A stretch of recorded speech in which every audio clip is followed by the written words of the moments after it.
আমি তোমার ছোট বোন হয়ে থাকতে ইচ্ছি। বড় রানী একই করলে তুমি। রাজা, তুমি আমার বিশ্বাস হারিয়েছো। রাজা, আমার দেহ পুড়ে ছাই হলেই আমার আত্মার মুক্তি হবে।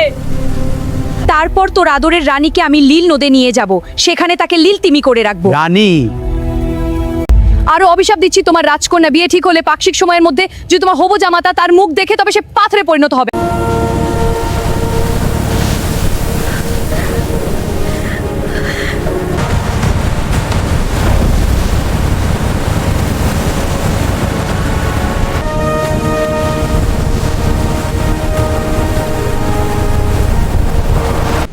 তাকে নিয়ে যাচ্ছ, যাও, তবে অভিশাপ মুক্ত করার উপায়টা জানিয়ে যাও।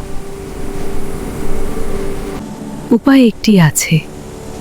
কোন এক তাজকন্যা প্রাপ্তি এর সমাধান করতে পারবে।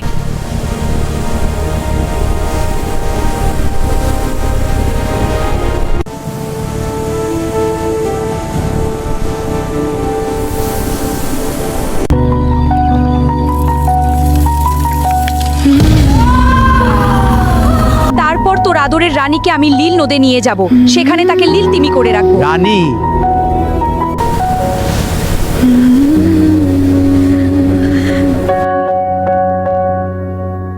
আগুনে পুড়ে ছাই হওয়া যায়, সতীনকে কি মেনে নেওয়া যায়? স্বামীর ভাগ কি কখনো কাউকে দেওয়া যায়?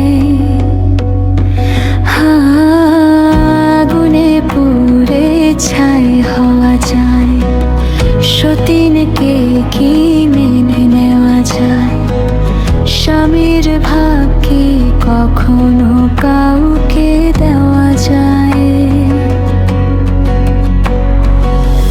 আসছে সতীন করে